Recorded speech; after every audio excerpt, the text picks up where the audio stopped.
तो इस पूरी चर्चा में हमारे साथ कई सारे खास मेहमान जुड़ेंगे। हमारे साथ फिलहाल retired major general GD Bakshi जुड़ चुके हैं, हमारे साथ बीजेपी के नेता सुधांशु मित्तल हैं और कांग्रेस के राष्ट्रीय प्रवक्ता मीम अफजल साहब है। सुधांशु मित्तल जी, पाकिस्तान तो बिल्कुल नहीं सुधरा, बिल्कुल भी नहीं सुधरा। 19 बार सीज फायर का वायलेशन हो चुका है पिछले महीनों, जब से आपकी सरकार आई है। उसके बाद भी ये बातचीत क्यों आखिरकार?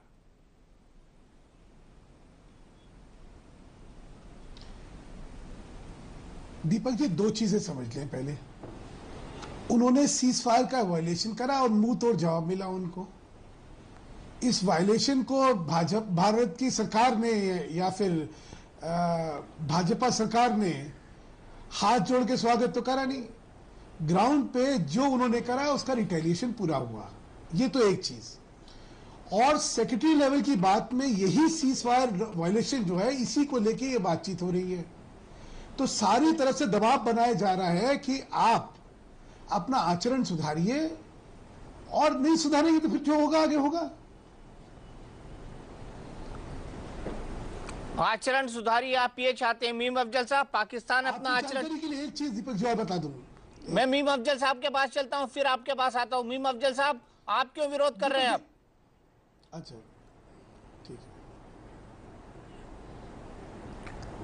हमने कहाँ विरोध किया? हम तो ये पूछना चाह रहे हैं, अभी इन्होंने कहा कि मुंह तोड़ जवाब दिया जा रहा है।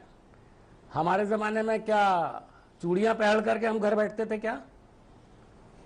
जवाब नहीं दिया जाता था? मैं आपको याद दिलाऊं कि एक बार पाकिस्तान में खबर छपी थी कि हमारे 18 लोग भारतीयों ने मार दिए, और जाहिर है कि रिटेलिएशन ही हुआ था जिसके नतीजे में ऐसा हुआ था। और अभी चंद रोज पहले हमारा एक जवान मारा गया, और खुद वित्त मंत्री ने पार्लियामेंट में कहा कि 19 वायलेशंस हो चुके हैं जब से इनकी सरकार आई है 2 महीने के अंदर। और 19 वायलेशंस के बाद ये बातचीत हो रही है बड़े शौक से। लेकिन उससे पहले आपने कौन सा आश्वासन पाकिस्तान से लिया है, कम से कम उसका जिक्र भी हो जाता।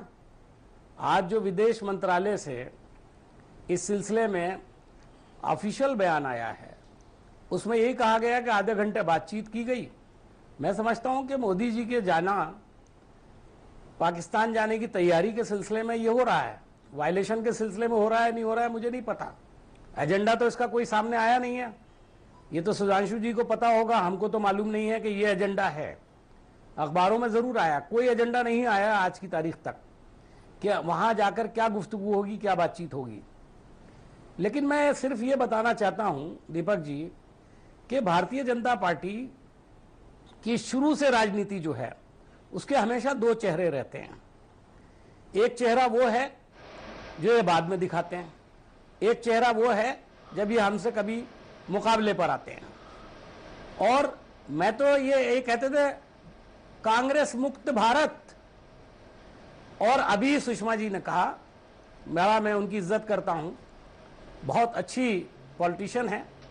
उन्होंने अभी जो गाजा पर बहस हो रही थी उसमें उन्होंने कहा कि हमने तो कोई तब्दीली की ही नहीं, हम तो जो विदेश नीति पहले से चली आ रही है उसके मुताबिक चल रहे हैं, और रेजोल्यूशन पास करने से इनकार किया गाजा पर।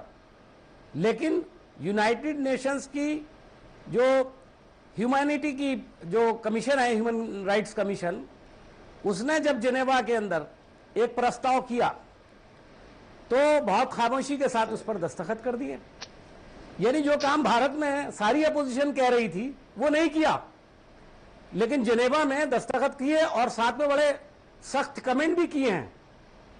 वो रेजोल्यूशन आज बहुत से अखबारों में उसकी कुछ थोड़ी बहुत उसके एक्सट्रैक्ट छपे हैं, उसको पढ़ लीजिए तो पता लग जाएगा। तो ये कौन से भारत, कौन से कांग्रेस मुक्त भारत की बात करते थे? ये तो हमारी बार बार साबित कर रहा है कि हमारी कार्बन कॉपी है ये। हम तो सवाल उठाते हैं कि भाई जो काम हम कर रहे थे, आप तो विदेश में थी। आपको मैं बता दूं कि फॉरेन सेक्रेटरीज की मीटिंग सितंबर 2012 में हुई थी, और उसके बाद जब जनवरी 2013 में हमारे एक जवान का सर काट लिया गया था, उसके बाद ये बातचीत बंद हो गई थी। और अभी जो आपने अपने तबसरे में जिक्र भी किया, मैं उसको दोहराना नहीं चाहता हूं। बड़े जोर शोर से कहा करते थे कि भाई हम तो 10 लोगों के सर काट के लाएंगे उसके बदले में। और अभी भी एक शिवसेना के इनके जो साथी हैं उन्होंने पार्लियामेंट में बात कर रहा था, एक जवान मरा है, जब तक 10 नहीं मारेंगे कोई बातचीत नहीं करना चाहिए। तो इन्होंने पूछा शिवसेना से, क्या इनके सहयोगी हैं, कोई बात की उनसे? ठीक है, जवाब ले लेते हैं अफजल साहब। असल में दोहरी राजनीति है। अफजल साहब जवाब ले लेते हैं। इनके खिलाफ जाती हैं वो शिवसेना से कहलवाते हैं, अफजल और साहब खुद दूसरा वही काम करते हैं जो हम करते थे। अफजल साहब जवाब ले सब कुछ लेते हैं। जायज है।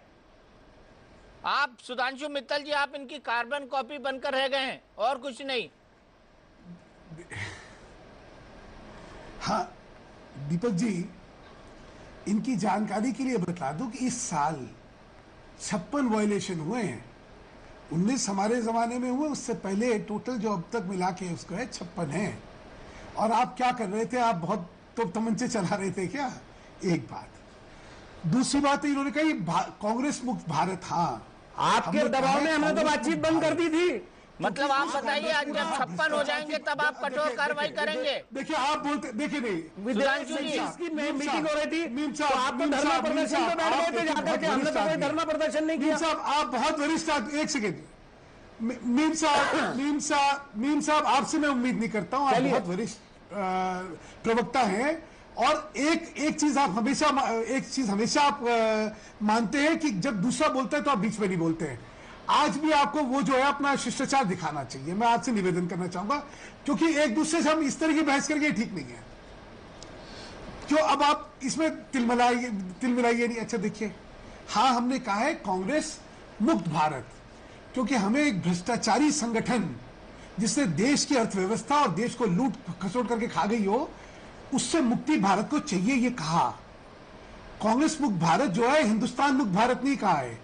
देश की जो विदेश नीति है उस पर हमेशा एक आम कंसेंसस बना के चलने की हमेशा कोशिश हुई। इसीलिए अटल जी के नरसिम्हा राव के जमाने में अटल जी गए और हमारे जमाने में आप लोग भी गए। अभी सुषमा जी जो है श्रीलंका भी गई थी। तो कुछ चीजों में राष्ट्रीय हित जो होता है, राष्ट्रीय हित सर्वोपरि होता है, उसको हल्की राजनीति में नहीं लाना चाहिए। तीसरी चीज मैं कहना चाहता हूं, अच्छा आप एक क्लियर स्टैंड लीजिए, क्या भारत को सचिव स्तर की बातचीत करनी चाहिए, नहीं करनी चाहिए? कांग्रेस का इसमें क्या मत है? मत तो सामने करें, कहिए नहीं साहब बिल्कुल बातचीत नहीं करनी चाहिए, तो चलिए उस पर चर्चा होगी।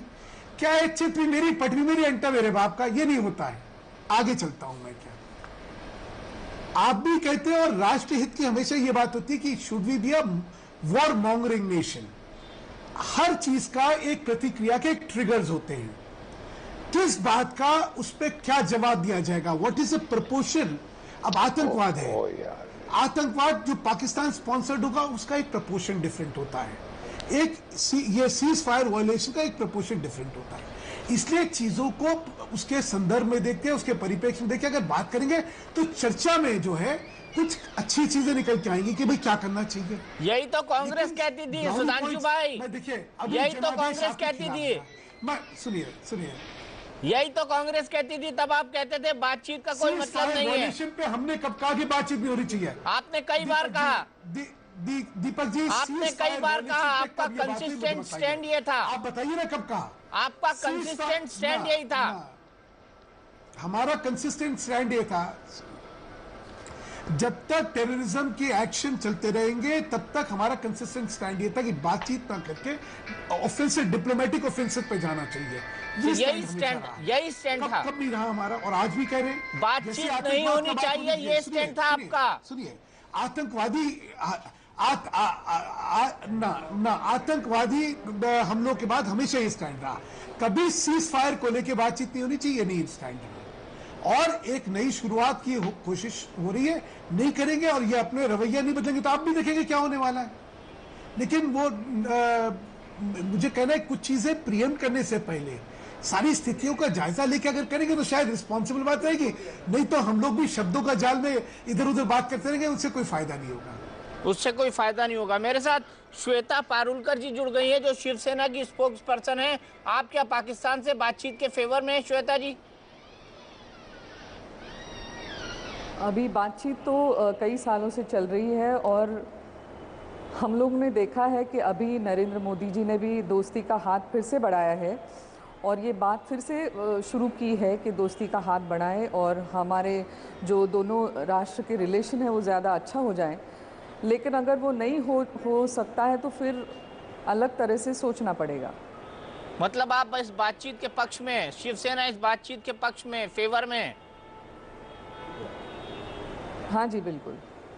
ये तो बड़ा नया स्टैंड है शिवसेना का। पहली बार सुन रहा हूँ कि शिवसेना भारत पाकिस्तान के बातचीत के पक्ष में है। आपने तो पीछे खोदी थी। बाला साहब ठाकरे तो मुखर विरोधी थे। उनका कहना था पाकिस्तान से कभी बातचीत होनी ही नहीं चाहिए। नहीं अभी, लेकिन जब भी नरेंद्र जी के स्वेरिंग इन के दौरान जब भी नवाज शरीफ को न्योता दिया था और फिर से एक बार नई सिरे से शुरुआत करने की कोशिश की है, तो मुझे लगता है कि बातचीत तो करनी ही चाहिए। उसके बिना तो हो नहीं सकेगा। अफजल साहब, एक संक्षेप जवाब चाहूंगा। आप तो कह रहे थे कि एनडीए के पार्टनर बटे हुए, शिवसेना इसमें उल्टा सोचेगी, लेकिन शिवसेना तो इस बार मोदी जी के साथ है। देखा आपने मोदी जी की धमक कितनी है? देखिए, आपको शायद मालूम नहीं कि शिवसेना के एक पार्लियामेंट के मेंबर, नाम मुझे याद नहीं आ रहा है इस वक्त, बड़े वरिष्ठ नेता हैं, रोज बयानात देते हैं पार्लियामेंट के बाहर। उन्होंने परसों बयान दिया है ये, और उन्होंने इसकी सख्त मुखालफत की। एक के बदले में 10 को मारने की बात कही है। और ये हमारी बहन जो बैठी है यहाँ पर, प्रवक्ता हैं, ये कुछ और बात कह रही है। मुझे बड़ी हैरत हो रही है। लेकिन अगर ऐसी हैरत अंगेज तो बहुत बढ़िया बात है, बहुत अच्छी बात है। मेरा ख्याल है आपको अपनी सारी इस तरह की नीतियों पर दोबारा से गौर करना चाहिए।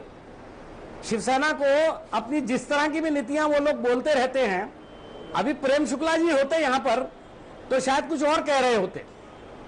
मेरे ख्याल में जो बहन है, मैं तो पहली बार देख रहा हूं, शायद ये पूरी ब्रीफ लेकर आई है, नहीं आई है, मुझे मालूम नहीं है। लेकिन जो शिवसेना कहती रही है और जो करती भी रही है, ये उससे बिल्कुल उलट बयान है।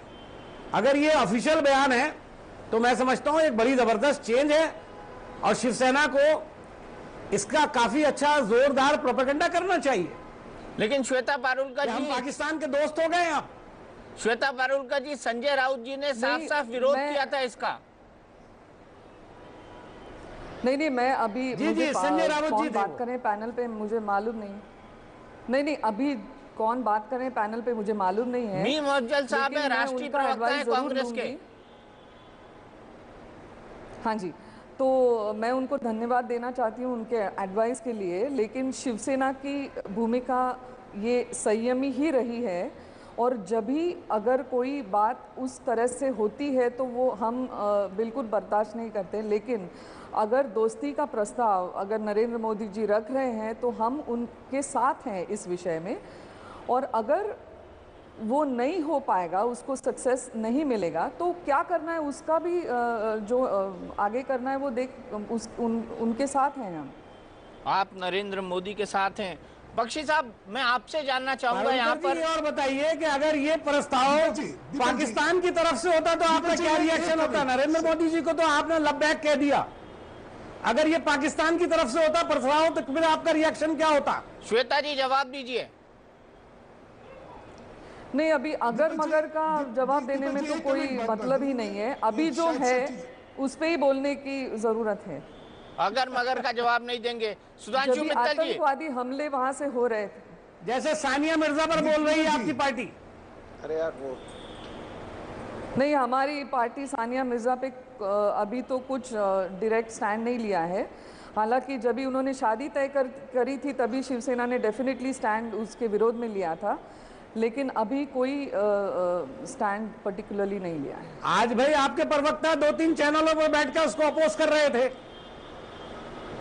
मीम अफजल साहब, हम विषय से भटक रहे हैं। मैं बख्शी साहब के साथ पास चलूंगा, उसके बाद में सुधांशु मित्तल जी के पास आऊंगा। बख्शी साहब नहीं होना चाहिए। सुधांशु मित्तल जी, मैं आपके पास 1 मिनट में आ रहा हूं। मुझे बख्शी साहब को जोड़ना पड़ेगा। बख्शी साहब, क्या आपको लगता है कि ये माकूल वक्त है बातचीत का?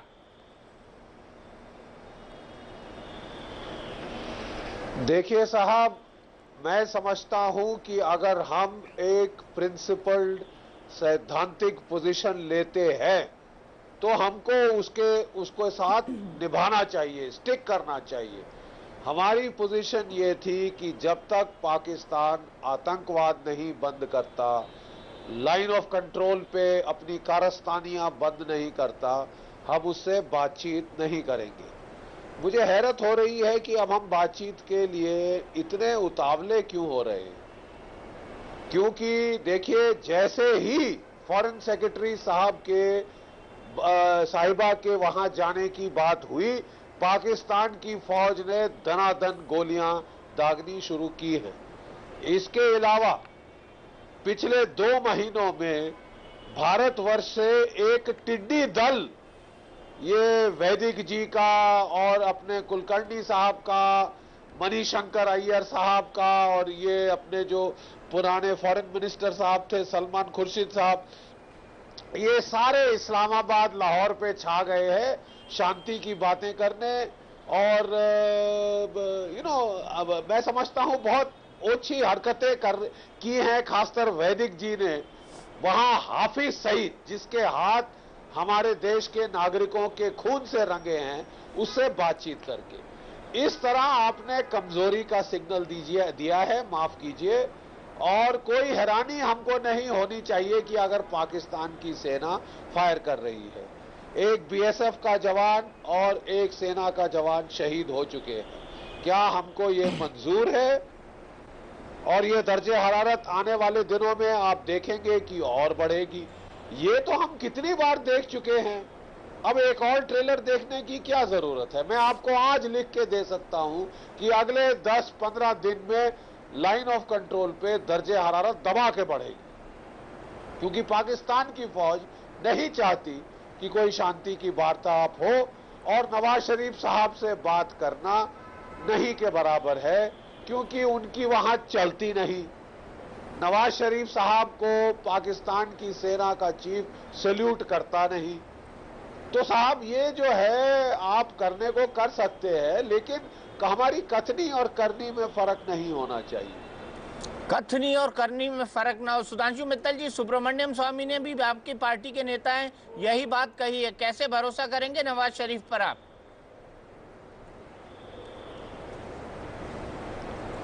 दीपक जी, पहले समझ लीजिए कि हमारी जो विदेश नीति की सबसे अहम लाइन क्या है। हम नजर बराबरी की मिला के चलेंगे, झुका के नहीं चलेंगे। जो आज तक का एक पहलू था विदेश नीति का, जिसमें कमजोरी का एक एहसास होता था, वो नजर झुकी हुई होती थी। यहाँ नजर उठा के देखते हैं हम लोग, नजर झुका के नहीं। एक बात मीम अफजल साहब ने अभी कहा कि शिवसेना को अपनी राजनीति उसका मूल्यांकन करके बदल लेनी चाहिए। मुझे लगता था लोकसभा के चुनावों में जो इनका हश्र हुआ है, उसके बाद शायद अपनी राजनीति के बारे में दोबारा ये लोग चिंतन करते कि क्यों हिंदुस्तान की जनता ने इनको उस हाशिए पे लाके खड़ा कर दिया है कि जहाँ पे विपक्ष के नेता तक का पद इनको हासिल नहीं हो रहा है। क्यों? क्योंकि आपकी विश्वसनीयता और आपकी नकारात्मकता दोनों की वजह से जनता के मन से आप उतरे हुए हैं।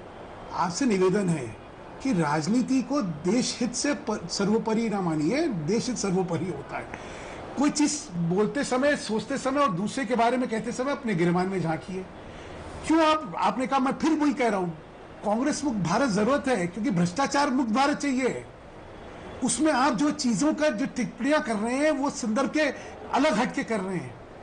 और कम से कम विदेश नीति के बारे में आज तक का एक हर राजनीतिक संगठन ने एक ये धर्म निभाया है कि देश हित में हम लोगों ने देश हित की बात करी है। कम से कम वो करिए, अच्छा रहेगा। और बाकी जनरल साहब एक चीज बताइए, नवाज शरीफ आए, उन्होंने आके आश्वासन भी दिए, अपनी तरफ से अभी तक आतंकी हमला भी कोई नहीं कर रहे हुए हैं। ये हो रही है, इसका जवाब दिया जा रहा है। आप एक तय करते हैं इस देश में कि क्या करना चाहिए, इसके क्या, what is the way forward. एक फॉरवर्ड है कि भैया इस समय हमला कर देना चाहिए पाकिस्तान पे जो है। जनरल साहब आप तो बैठे हुए हैं, आप डिफेंस एक्सपर्ट है, बताइए कि क्या हिंदुस्तान को इस समय पाकिस्तान पे हमला कर देना चाहिए, क्योंकि सीज फायर जो है वायलेट हो रहा है।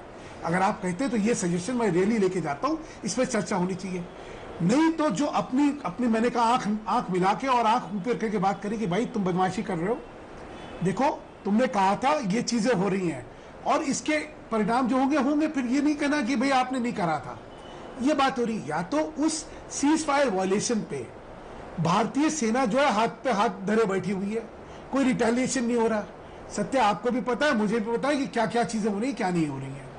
तो कृपा करके यहाँ पे मीडिया के सामने हमें कुछ भी बोलना है, इसलिए बोलने के लिए हमें बोलना है, वो शायद पता नहीं कितना सार्थक रहे नहीं रहे।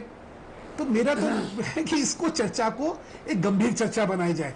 राजनीति के ब्राउनी पॉइंट स्कोर करने तो बहुत मेरे पास एम्युनेशन है, क्योंकि जनादेश इनके खिलाफ गया, हमारे पक्ष में गया। जनादेश में क्या क्या चीजें थी बहुत कुछ कह सकता हूं, लेकिन छोड़िए इस समय। वो कहते हैं कल की बातें छोड़ो, कल की बात पुरानी, नए दौर में लिखेंगे मिलके नई कहानी। चलिए मिलके नई कहानी की बात करी जाए। मिलके दीपक जी मेरा निवेदन है, सकारात्मक सुधांशु मित्तल जी, क्या होनी चाहिए नीति? सुधांशु मित्तल जी जवाब ले लेते हैं जीडी बख्शी जी से। जीडी बख्शी जी, क्या सुधांशु मित्तल जी पूछ रहे हैं क्या बातचीत नहीं करें तो वॉर करें? आपका क्या सजेशन है यहाँ पर, आप क्या कहेंगे? देखिए हम सिर्फ, मैं एक भूतपूर्व सैनिक होने के नाते इतना कह सकता हूं कि जब कांग्रेस का शासन था तो हमें बोला जाता था कि साहब या तो बातचीत होगी या एटमी युद्ध होगा, और इसलिए एटमी युद्ध कोई परिकल्प नहीं है, तो इसलिए हम पाकिस्तान का थूका चाटते रहे, और ये 10 साल यही हुआ है। मैं केवल आंकड़े देना चाहता हूं कि 1980 से लेकर आज तक भारत के 80,000 नागरिक पाकिस्तान की आईएसआई के सपोर्टेड टेररिस्ट के हाथों मारे जा चुके हैं। 21,000 पंजाब में, 44,000 जम्मू कश्मीर में, और 15 से 20,000 बाकी हमारे देश के नगरों में, मुंबई, दिल्ली सब शामिल। कुल मिला के 80,000 भारतीय जाने जा चुकी हैं। क्या इनका कोई मायने नहीं? क्या हमको कोई जवाबी कार्रवाई करनी चाहिए? और जवाबी कार्रवाई का मेरा मतलब है, एक मिनट, जवाबी कार्रवाई से मेरा मतलब है कि आप सीमा पर, एक्सक्यूज मी, मेरे को भी बोलने दीजिए, आप अपनी लाइन ऑफ कंट्रोल पे आप ऐसी जवाबी कार्रवाई करें कि दोबारा फायर ना हो।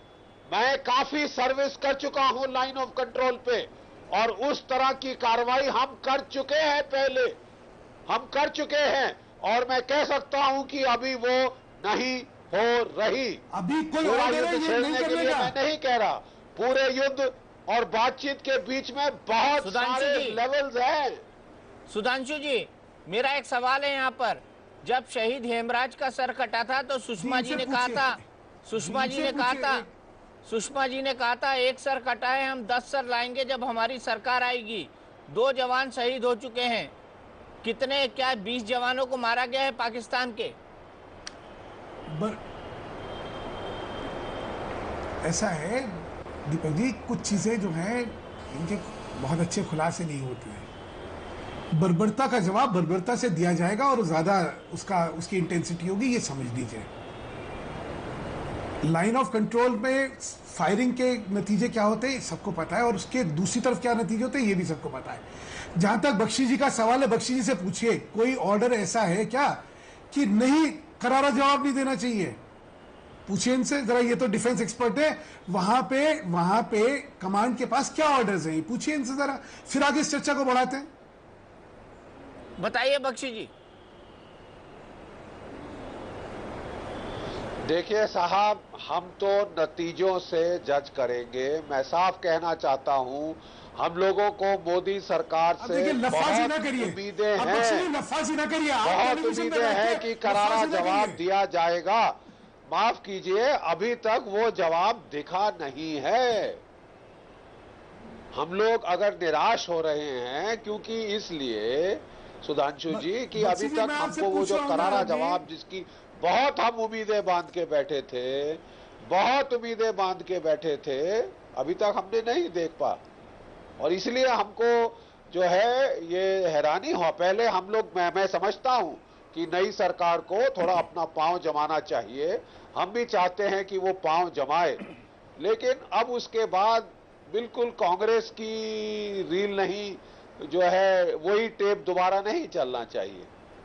सुधांशु जी, मेरा एक सवाल है। सुधांशु जी, बहुत भारी उम्मीदें हैं। सुधांशु जी, मेरा एक सवाल है। मीम अफजल साहब, मैं आऊं अब तक, उससे पहले मेरा एक सवाल है। मैं आश्वस्त जी, सुधांशु जी, एक सेकंड, जब नवाज शरीफ आए थे, आश्वस्त कर देता हूं मैं कि कोई टेप नहीं चलने वाली है। जैसे जैसे चीजों का होने दीजिए, उसके बाद उनके रिस्पांस देखते रहिएगा। एक होता है हमेशा एक चीजों को, एक प्रील्यूड जो होता है उसमें एक चीजें बताई जाती है, अपनी नीयत साफ करी जाती है और उसके बाद उसकी प्रतिक्रिया कर दी जाती है। इसलिए आपको जो है अभी इतनी जल्दी डिसअपॉइंट होने की कोई जरूरत नहीं है। आप देखिएगा कि प्रोपोर्शनल रिस्पांस किसको होता है और इंटेंस रिस्पांस किसको होता है। ये आने वाले समय में अगर ये चीजें होती रहेंगी तो यही सब होने वाला है। पहली बात सुधांशु भाई, पहली बात ये कि जब नवाज शरीफ से इंतजार कर रहे हैं, जब नवाज शरीफ आए थे तब जो बातचीत हुई थी उसमें कहा गया था कि 26/11 की ट्रायल जो है स्पीड अप होगी। 2 दिन पहले ही लाहौर के हाई कोर्ट में, लाहौर के कोर्ट के अंदर उसकी सुनवाई ही नहीं हुई क्योंकि सरकारी वकील ही नहीं आए और जज साहब छुट्टी पे चले गए। 26/11 कई सालों से वहां पर मुकदमा लटका पड़ा है। हाफिज सईद को खुला घूमने की छूट है और तीसरी बात जो है, लगातार सीज फायर का वायलेशन हो रहा है जिसकी बात हम ऑलरेडी कर चुके हैं। इन 3 बातों के मद्देनजर आपको क्या लगता है नवाज शरीफ ने अपना एक भी वादा पूरा किया है जो हम उनसे बातचीत करें? दीपक जी, हिंदुस्तान के अंदर किसी सरकार का यहाँ के न्यायालयों पे कब्जा है कि ट्रायल की डेट पे जज आएंगे नहीं आएंगे कोई कर सकता है क्या? वैसे ही वहाँ की पाकिस्तान की जुडिशरी और पाकिस्तान की सरकार, उनमें किसका क्या बैलेंस ऑफ पावर है आप भी जानते हैं, मैं भी जानता हूँ। ये वो जुडिशरी है जो वहाँ के प्राइम मिनिस्टर को डिसमिस कर देती है। सरकारी वकील नहीं आ रहे हैं, सरकारी वकील भी नहीं आ रहे हैं। उनकी जुडिशरी के सुधांशु मित्तल जी, सरकारी वकील भी नहीं आ रहे हैं और सब जानते हैं जानबूझ के हो रहा है। होगा तो सरकार, ओ महाराज सुन तो लीजिए दीपक जी, आप पाकिस्तान की पैरवी करेंगे मुझे नहीं लगता था। जो है छुट्टी पे होगा तो वकील आएगा क्या? मैं बिल्कुल पैरवी नहीं कर रहा हूं। मैं ये कह रहा हूं कि किसी चीज को दोषारोपण करने से पहले सत्यता का जो है, कहीं सत्यता कैजुअलिटी ना हो जाए। मुझे सिर्फ इतना है, बाकी मैं क्यों पाकिस्तान की करूंगा। मैंने तो आपसे कहा कि देखिएगा इंटेंसिटी के जवाब क्या होते हैं।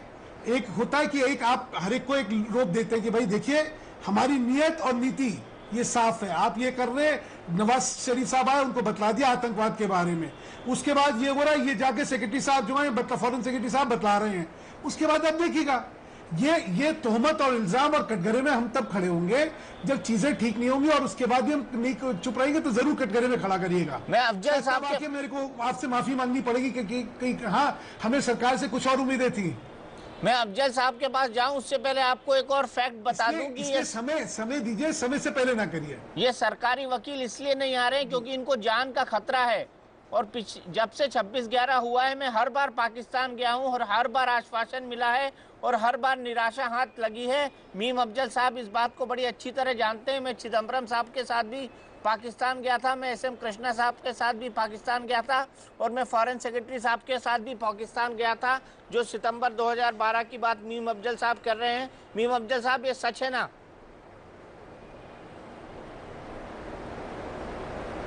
हाँ, ये बिल्कुल सच है और आगे शायद आपको मौका नहीं मिलेगा, ये भी सच होने जा रहा है। क्योंकि अभी प्रधानमंत्री जब बाहर गए थे तो 3-4 जर्नलिस्टों को ले गए थे, पूरी टीम उन्होंने ड्रॉप कर दी थी। ये भी शायद जानकारी आपको देनी चाहिए अपने टेलीविजन चैनल के जरिए से। चूंकि प्रेस बहुत आज़ाद है, मीडिया बहुत आज़ाद है, मोदी जी की बड़ी सपोर्ट उसको रही है, तो उसका जवाब तो उन्हें मिलना ही चाहिए। तो मुझे यकीन है दीपक जी कि आइंदा आपको पाकिस्तान जाने का शायद मौका ना मिले। दूसरी अहम बात, हमारे सुधांशु भाई ने एक बात कही कि राष्ट्रीय हित में बहुत सारी बातें ऐसी होती हैं जो टीवी चैनल्स पर नहीं की जाती। मैं चूंकि राजदूत भी रहा हूं और डिप्लोमेसी को भी थोड़ा बहुत तालिब इल्मी के समझ लीजिए कि छोटा सा तालिब इल्म हूँ, तो मुझे इसकी जानकारी है। हम भी बहुत ही नरमी के साथ आपसे यही सवाल किया करते थे और यही कहा करते थे कि डिप्लोमेसी में बहुत सारी ऐसी बातें होती हैं जिनका जिक्र टीवी पे नहीं होता। आज भगवान ने एक ऐसा मौका दिया कि उनको वही सारे जुमले दोहराने पड़ रहे हैं जो किसी ज़माने में मैं दोहराता था। ये तो वक्त की बात है। लेकिन एक बात मैं कहना चाहता हूं, इन्होंने कहा कि राष्ट्र हित के अंदर जो चीजें हों उसके ऊपर ज्यादा बातचीत करना ठीक नहीं होता। मैं ये पूछना चाहता हूं कि जब हम बातचीत करते थे तो वो राष्ट्र विरोधी काम होता था, और आप जाकर के धरना प्रदर्शन करते थे, फॉरेन मिनिस्टर के घर के ऊपर जाकर के घेराव करने की बात करते थे, और आज आप वही काम कर रहे हैं। आपने कहा, आपने पूरे इलेक्शन के अंदर पाकिस्तान के खिलाफ मोदी जी ने तकरीरें की, कम से कम 20 तकरीरों में तो उसका जिक्र मौजूद है, और उसके बाद प्रधानमंत्री बनते ही उन्होंने एक नेवता भिजवा दिया, बड़े खुशी की बात। चलिए आगे, आपको भी अटल बिहारी वाजपेयी जी बनने का शौक है, उसको जरूर पूरा करें। लेकिन जब नवाज शरीफ साहब आए तो उनसे आश्वासन लिया गया, ये ऐसा बता रहे हैं हमारे भाई, तो वो आश्वासन का शायद नतीजा है कि 19 वायलेशन हुए हैं और 2 जवान मारे जा चुके हैं। और जवाब में हमने कितना जवाब दिया है, मैं उस तरह की जंगो जदल की बात नहीं करता, वो मेरा ख्याल है बख्शी साहब।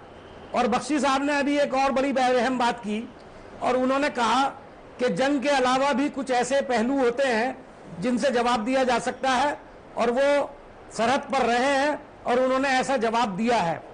मुझे खुशी है कि आज जनरल बख्शी ने ये बात सबको बताई।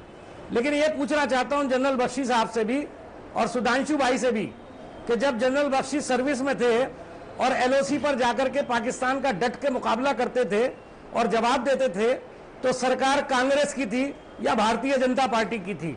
तो इसका मतलब ये हुआ कि जनरल बख्शी की बात पर अगर मैं यकीन कर लूं तो कांग्रेस ही थी जो सही मानों में जवाब दिया करती थी, और जंग के अलावा भी जो विकल्प थे उसका इस्तेमाल करती थी। ये सरकार जो विकल्प इस्तेमाल कर रही है उसकी मैं उनको मुबारकबाद देता हूं। आपने शुरू में पूछा था दीपक जी कि आप मुखालफत क्यों कर रहे हैं, मैंने कहा हम मुखालफत नहीं कर रहे, हम सवाल जरूर पूछेंगे, अपोजिशन में हैं, और हमने जो कुछ भुगता है और जो इनके झूठे प्रोपेगेंडा का हम शिकार हुए हैं, जब ये वही काम करेंगे तो हम इन्हें बार बार याद दिलाएंगे। इनको याद दिलाने का मकसद इनको याद दिलाना नहीं है, कभी भी नहीं मानेंगे। ये जनता को याद दिलाना है कि इन्होंने ये कहा था कि हम भारत मुक्त भारत आपको देंगे, कांग्रेस मुक्त। इन्होंने कहा था कि इस कांग्रेस ने इस देश को 65 साल में बर्बाद किया है। अगर हमने हर पॉलिसी में 65 साल में बर्बाद किया था तो आज आप कार्बन कॉपी क्यों बने हुए हो? आज आप क्यों हमारी तमाम नीतियों पर चल रहे हो? क्यों हमारी इकोनॉमिक पॉलिसी को चला रहे हो?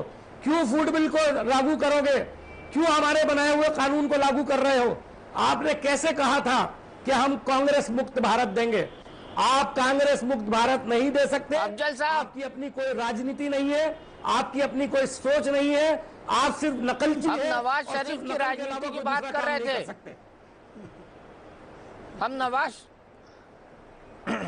शरीफ की राजनीति की बात कर रहे थे। नवाज शरीफ की राजनीति की भी बात कहा ना कि उनसे वादा जो किया, उन्होंने जो वादा किया था और इनको एश्योरेंस दिया था, उसके बाद में 19 वायलेशन हो गए।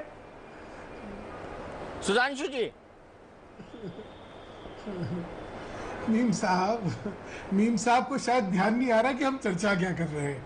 मैं आपकी उत्तेजना और आपकी निराशा दोनों समझ सकता हूं, लेकिन मीम साहब हम लोग एक बड़े गंभीर विषय को कर रहे हैं और मुझे उम्मीद थी कि इसकी गंभीरता को समझते कितनी बार जिक्र करेंगे, हमने अपनी हार मान ली। शब्दों में लफाजी हम लोग को करनी है तो हम लोग करते रहेंगे। अरे आप याद दिलाएंगे, आप आपको बताएंगे। मीम साहब मैं बीच में नहीं बोलता, देखिए आपसे उम्मीद नहीं करता, मैं आपसे उम्मीद नहीं करता बीच में बोलिएगा। चलिए ठीक है, आप हमेशा शिष्टाचार के साथ चर्चा करते हैं, प्लीज जी करिए, बीच में ना बोलिए। शुक्रिया, बहुत शुक्रिया याद दिलाने के लिए, शुक्रिया देता हूँ जी। सुधांशु जी, बड़ा सवाल यहाँ पर ये बनता है, सवालों का जवाब दे दीजिए, सीधी बात समझिए जी। नहीं, बड़ा सवाल यहाँ पर ये बनता है कि आखिर ये बातचीत ही क्यों?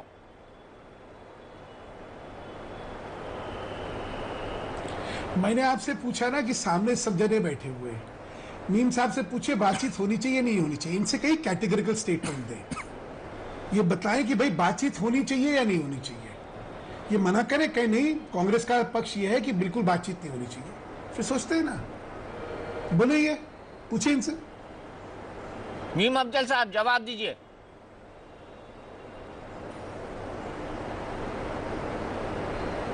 मुझे बताइए सुधांशु जी, हमने मना कब किया? हमने कब मना किया? हम तो आपको याद दिला रहे हैं कि जब हम बातचीत करते थे तो आपका रवैया क्या होता था। अरे भैया वाह। और क्या आप जो बातचीत करने जा रहे हैं उसके लिए आपने एक मुनासिब माहौल बना लिया है। हम बातचीत के बिल्कुल हक में हैं, खिलाफ नहीं है। अब मैं कह दूं लेकिन ना, उसके लिए जो डिप्लोमेटिक एक माहौल होता है, देश में जो वातावरण बनाने की कोशिश होती है, क्या उसको पूरा कर लिया? ये जनरल बख्शी साहब बता देंगे। जनरल बख्शी साहब, क्या माहौल बन गया है? श्वेता पारलूरकर के पास आऊं उससे पहले जनरल बख्शी साहब आपसे जानना चाहूंगा। एक सेकंड दीपक जी, एक सेकंड, एक मिनट सुधांशु भाई, मैं आपके पास आ रहा हूं। ये सवाल मीम अफजल साहब ने जनरल बख्शी जी के लिए उतारा है। हाँ, देखिए, अभी मीम अफजल साहब पूछ रहे थे कि मैंने कांग्रेस के नीचे एक्शन लिया या बीजेपी सरकार। मैं 37 साल सेना में तैनात रहा हूं। ज्यादातर मेरा जीवन जम्मू कश्मीर में गुजरा है। हर रैंक पे मैंने लड़ाई देखी है और इसलिए मैं आपको बता रहा हूं कि 1990 में ही जब हमने जवाबी कार्रवाई करी थी, वो इतनी जबरदस्त थी कि वहां पे सफेद झंडा खड़े करने पे हमने मजबूर किया हुआ है पाकिस्तान को। उस इलाके में, करगिल के क्षेत्र में 1990-91 में 29 बलूच थी हमारे सामने। उसके बाद मैं काउंटर टेररिस्ट ऑपरेशन में लड़ा हूं। मेरे लिए कोई फर्क नहीं पड़ता दिल्ली में कौन सी सरकार होती है। हमारा सेना का धर्म भारतवर्ष की तरफ है और मैं कह रहा हूं आपको, एक पुराने सफेद बालों वाले सैनिक की हैसियत से, जो बहुत लड़ाइयां देख चुका है और बहुत से हमारे जवान शहीद होते देख चुका है, कि अब समय है पाकिस्तान को लाइन ऑफ कंट्रोल पे दांत दिखाने का। और अगर आप मिक्स संकेत देंगे अपनी सेना को कि साथ में यहां बातचीत हो रही है, यहां फायर हो रहा है, तो वो कंफ्यूज हो जाते हैं। आप क्लियर कट संकेत दें, आप देखेंगे कैसे दर्जे हरारत को बढ़ाया जा सकता है।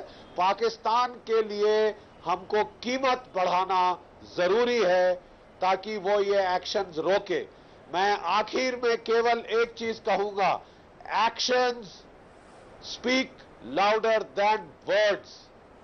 हमारी करनी, हमारी कथनी से ज्यादा ऊंचा बोलती है।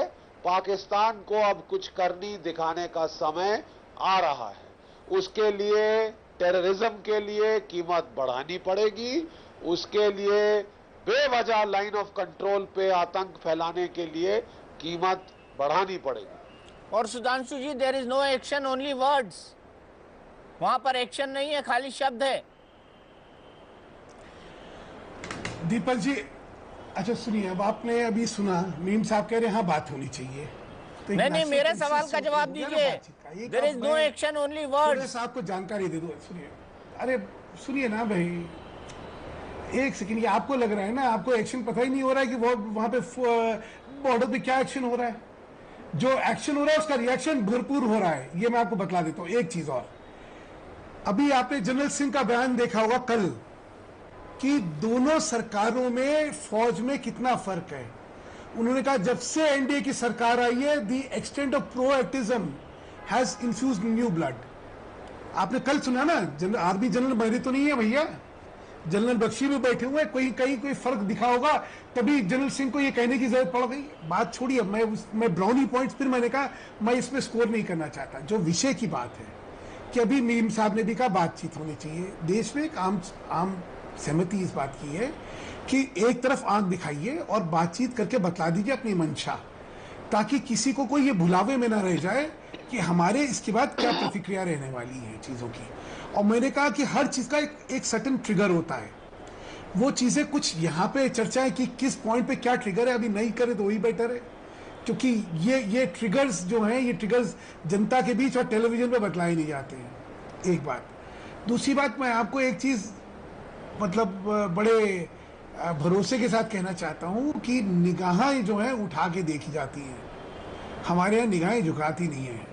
और भारत की फौज के सर को झुकाने के लिए कोई ऐसी चीज नहीं हो सकती कि जिसमें भारत की फौज हतोत्साहित होगी या उसका सर झुकेगा। और एक उदाहरण मैंने कल ही का आपको बता दिया कि अगर फौज में एनडीए के कार्यकाल, जो अभी छोटा सा कार्यकाल है, उसमें कार्यशैली में अगर कहीं दिक्कत होती तो शायद जनरल सिंह ने जो कहा वो कभी नहीं कहते। इसलिए अभी से शेर आया, काजी जी शहर का अंदेशा, ये सब बातों में कुछ नहीं रखा है। ये कुछ देखिए, राजनीति हमें करनी चाहिए, हम कुछ विषय हैं जिसमें बिल्कुल राजनीति करनी चाहिए। मैं आपको आपके चैनल पे ध्यान होगा, दो चीजों के बारे में हमेशा से मैंने कहा है, राष्ट्रीय सुरक्षा और विदेश नीति, इस पे कभी भी राजनीति नहीं करनी चाहिए और मैंने कभी भी नहीं करी, इसलिए मैं आज भी नहीं करना चाहता। चाहे आतंकवाद का हो, माओवाद का विषय हो, चाहे राष्ट्रीय सुरक्षा का विषय हो, विदेश नीति का हो, इस पे देश के हित के लिए हमेशा नहीं, कभी नहीं करी। मीन साहब आपने करी होगी, ये छिछोरापन आप लोगों को क्या होता है, हमारे नहीं होता है। और आप कर रहे हैं, मैंने आपसे बार बार पूछा, बिल्कुल गलत कर रहे हैं। और मैं कह रहा हूँ ना, मुझे लगता था कि भारतीय जनता पार्टी ने हमेशा यही राजनीति की है। इस चुनाव के नतीजे के बाद मुझे लगता था इस चुनाव के नतीजे के बाद शायद आप लोग आज चिंतन में बैठेंगे, शायद आप अपने हित में हुई है, देश के हित में कभी नहीं की आपने। आज जनता में आपके प्रति आपकी नकारात्मक सोच और आपके नकारात्मक तरीके और आपकी भ्रष्ट कार्यशैली से जनता ने किस बुरी तरह से आपको लताड़ा है, उसको देखते हुए शायद कहीं आप चिंतन करते। लेकिन अफसोस है कि आते तो भ्रष्टाचार एकदम खत्म हो गया, मेरे ख्याल में राजनीति में लगे हुए हैं। अच्छा, आपको ये मुबारक हो, कितना आप जरूर करिए भ्रष्टाचार, आप जरूर अपनी ये करिए, नकारात्मक राजनीति करिए। कितने लोगों की गिरफ्तारियां की, कितने लोगों को जेल भेजा आपने भ्रष्टाचार के जुर्म में। नकारात्मक राजनीति से अच्छा बड़ा फायदा होगा। ये आपने तो मजबूरी में भेजा। सुनिए, कांग्रेस और बीजेपी झगड़े ना, नकारात्मक राजनीति आप करते रहे हैं और आज आप उसकी सजा भुगत रहे हैं। अच्छा ठीक है, कांग्रेस और बीजेपी झगड़े ना, मैं क्लोजिंग कमेंट जनरल बख्शी और श्वेता से लूंगा। श्वेता, आप कहां तक मौका देंगी पाकिस्तान को? नहीं, दो तीन चीज़ें मैं बोलना चाहती हूँ, क्योंकि अभी तक मैं सुन रही थी जो कांग्रेस के प्रवक्ता हैं, उनसे मैं ये कहना चाहूँगी कि उन्होंने 50-60 साल उनकी सत्ता रही है, उनकी गवर्नमेंट रही है, तो इन 50 सालों में हमारे डिप्लोमेटिक रिलेशंस क्यों नहीं अच्छे हुए? क्यों इस स्थिति में आज हम हैं कि इतना तनाव है दोनों देशों में? तो मुझे लगता है कि उससे अच्छा ये है कि जब नरेंद्र मोदी जी जब भी स्वेरिंग इन उनकी थी, तभी पहला कदम उन्होंने उठाया कि नवाज शरीफ जी को न्योता दिया, ताकि एक पॉजिटिव सकारात्मक तरीके से इस प्रॉब्लम को देखा जाए। दूसरी बात ये है कि जो LOC पे हो रहा है, उसका मुंह तोड़ जवाब अगर देना है तो वो देंगे ही, वो तो सवाल ही नहीं है। अगर वो समय आएगा तो वो भी करेंगे। और ये सरकार को अभी 2 महीने भी पूरे नहीं हुए और ये इतने सवाल उन्होंने किए हैं और वो बोल रहे हैं कि हर चीज़ हमारी लेके कॉपी कर रहे हैं। ऐसी बात बिल्कुल नहीं है, क्योंकि जो नरेंद्र मोदी जी ने जो उनके पूरे जब उन्होंने प्रोपेगेंडा किया था पूरे इलेक्शन के दौरान, जब भी वो पूरे देश घूमे, तो इन सब उनके जो मीटिंग्स थे उसमें भी उन्होंने ये बयान दिया है कि देश के हित का जो होगा वही वो करेंगे, और उसका पहला कदम उन्होंने उठाया है। तो आई थिंक नेशनल जो डिप्लोमेटिक स्ट्रैटेजी है वो नेशनल टीवी पे नहीं तय होती है, उसकी जगह और है। तो मुझे लगता है थोड़ी जिम्मेदारी से ये विषय लेना चाहिए। हमारे ज़माने में तय होती थी, जब हम पावर में थे तो हर चीज़ नेशनल टेलीविजन पर तय होती थी। आपके जमाने में शर्मल शेख में जाके आप बलूचिस्तान में हम लोग काम कर रहे हैं, ये आप एडमिट करके आते थे। आप तो बात ही ना करिए। मैंने कहा कुछ चीजें भारत की बहस रख लीजिए, बात करेंगे इस पर भी। वजह से हुई है, उसके बारे में मैं कहना नहीं चाहता, इस पर भी क्योंकि सारा देश शर्मसार हो जाएगा। चलिए इस पर हम अलग से बहस करेंगे। आप तो घुटने सुधांशु भाई टेक के आए थे महाराज। सुधांशु भाई, इस पर हम अलग से बहस करेंगे। तो देश को संसार कर दिया था। हाँ, इस पर हम अलग से बहस करेंगे।